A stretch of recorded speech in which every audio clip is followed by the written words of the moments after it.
Why is it that when someone asks to see the manager, they're expecting to speak to a man?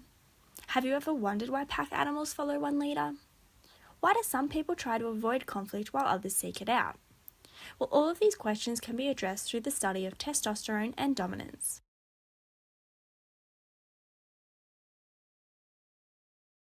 Testosterone is the male sex hormone responsible for male reproduction and sexual functioning. Testosterone's functions are separated into two key areas: organising effects and activating effects. Organising effects take place during sensitive periods of development, for example, during the first trimester of a pregnancy when a baby's gender is determined. Activating effects induce secondary sex characteristics by activating neural circuits. These effects can occur at any point during the lifespan and include increased aggression and sexual arousal.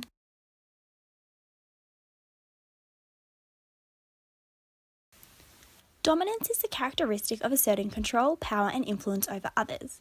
It is observed in all social animals and results from animals of the same species competing for territory, food, and mates. Now, what is the relationship between testosterone and dominance? Dominance is a characteristic where an individual asserts power and control over others, a characteristic directly correlated with the secondary sex characteristics of testosterone.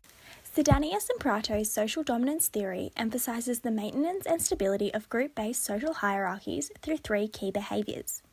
These are institutional discrimination, aggregated individual discrimination, and behavior asymmetry. Also relevant to SDT is social dominance orientation, which determines the extent an individual is geared towards a desire for dominance.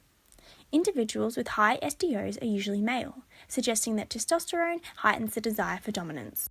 The dominance behavioural system is the biological system which directs dominant, subordinate, and motivational behaviours.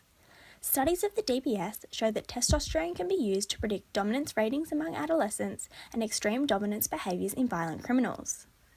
Testosterone also affects how an individual's DBS perceives their own social status. The higher the testosterone level, the higher the confidence.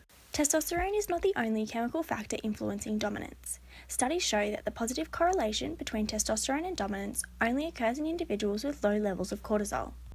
Now, how can this research be applied to real life?